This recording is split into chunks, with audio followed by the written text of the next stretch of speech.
کر دے. ایک بزرگ کہتے ہیں ایک مرتبہ ایک عیسائی لڑکے کو میں نے پاپ کی نظر سے دیکھا, یعنی گندی نظر سے دیکھا. ظاہر سی بات ہے کہ نظروں کی حفاظت بہت ضروری ہے. مرد کو دیکھو یا عورت کو دیکھو, اگر انسان گناہ کی نظر سے دیکھے گا تو دونوں کو دیکھنا گناہ ہے, ٹھیک ہے. اور مردوں کو عام حالت میں دیکھنا کوئی گناہ نہیں. آپ میری بات سمجھ گئے ہوں گے میں حیا کے پردے میں کہنا کیا چاہتا ہوں. اس لیے کہ اللہ تبارک و تعالیٰ نے قوم لوط کا تذکرہ کیا ہے قرآن مقدس کے اندر کہ وہ لوگ مردوں کو بری نظر سے دیکھتے تھے.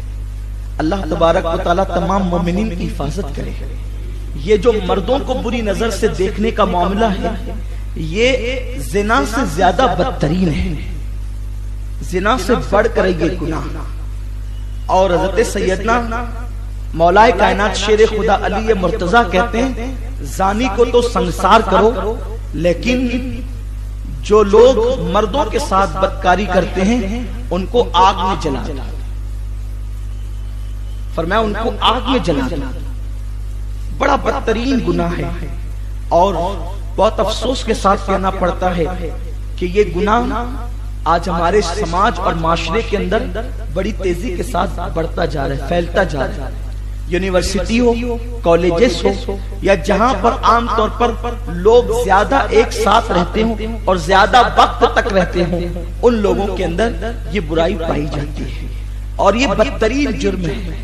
بلکہ اگر میں اس کی نحوست بیان کروں, اللہ کے حبیب صلی اللہ علیہ وآلہ وسلم ارشاد فرماتے ہیں کہ جو شخص اس فعل بد کے اندر مبتلا ہے اللہ تبارک و تعالیٰ دن میں 36 مرتبہ اس پہ لعنت فرماتا ہے. اور یہ بھی دھڑکتے ہوئے دل سے ان لوگوں تک پیغام پہنچا دیا جائے, اللہ کرے ان کانوں تک یہ پیغام پہنچے اور ان دلوں کے اندر یہ بات اترے جو لوگ اس برائی کے اندر گرفتار ہیں کہ اللہ اکبر, جو شخص مردوں کو بری نظر سے دیکھتا ہے, مردوں کو غلط نظر سے, پاپ کی نظر سے, شہوت کی نظر سے دیکھتا ہے, یا ان سے غلط انداز سے, غلط نیت سے مصافحہ کرتا ہے, یا ان سے بیٹھ کر گندی باتیں کرتا ہے, اللہ اکبر, وہ کہیں بھی مرے گا اس کو قوم لوط کے ساتھ دفن کیا جائے گا. اور قوم لوط وہ قوم ہے جن پر اللہ تبارک و تعالی ہر وقت لعنت برساتا رہتا ہے.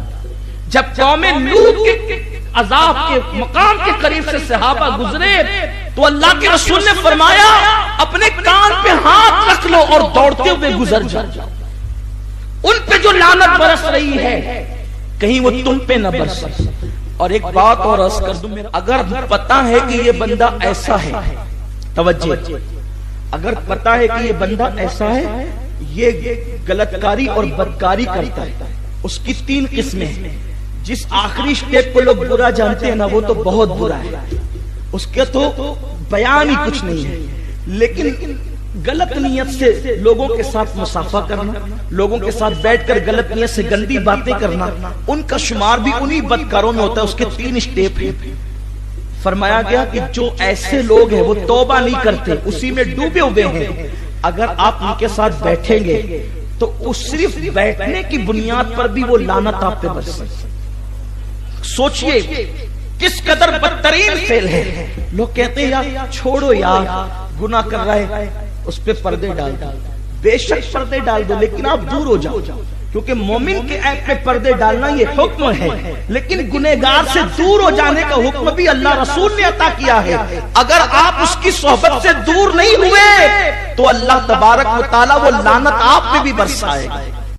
اللہ اکبر, کس قدر اس کی مذمت کی جائے. میرے ذہن میں اب احادیث کا سلسلہ شروع ہوتا ہے اس سے متعلق جو اللہ کے رسول نے بیان فرمایا تھا, لیکن وہ میرے پاس وقت نہیں اور وہ عنوان بھی نہیں ہے. اللہ تعالی ہم سب کی تمام مومنین مومنات کی حفاظت فرمائے.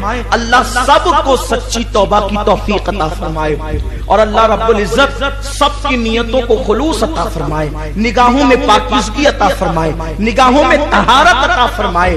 اور ایک بات یہ بھی عرض کر دوں کہ یہ فعل اتنا برا ہے مرد کے ساتھ, مردوں کا بدفعلی کرنا, بدکاری کرنا, کہ جانور بھی یہ کام نہیں کرتا.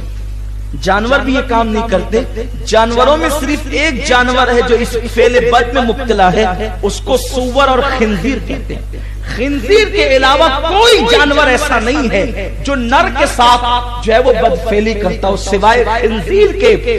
یہ بہت دل کے درد کے ساتھ میں کہتا ہوں, آج ہم اپنے نوجوانوں کو کس طرح سمجھائیں, اپنے نوجوانوں کو کس طرح بتائیں, کس طرح ان کو بچانے کی کوشش کریں, کس طرح ان کے دل میں یہ بات ڈالیں. اللہ اللہ, جس نوجوان پر قدرت دن میں 36 مرتبہ لعنت کر رہی ہو, وہ نوجوان کو خوشیاں کیسے مل سکتی ہے, اس کے کاروبار میں برکت کیسے ہو سکتی ہے, اس پر رحمتوں کا نزول کیسے ہو سکتا ہے, وہ ترقی کیسے کر سکتا ہے, اس کے بچے خوشیاں کیسے حاصل کر سکتے ہیں. خدا کے لیے اگر کسی بندے کے اندر آج سے پہلے یہ غلطی ہو, اللہ کرے وہ سچی توبہ کرے, اللہ رب العزت اسے سچی توبہ کی توفیق دے, کریم بچا لے تو اس کا کرم ہے. ورنہ آج کل تو حالات اتنے زیادہ خراب ہیں کہ اب لوگ قانونی طور پر اس کو جائز کرنے کی کوشش کر رہے ہیں, مگر یاد رکھیں دنیا کے جائز کرنے سے کوئی چیز جائز نہیں ہو سکتی. جس کو میرے اللہ نے حرام کر دیا ہے اس کو دنیا کی کوئی طاقت حرام حلال نہیں کر سکتی. اللہ اکبر.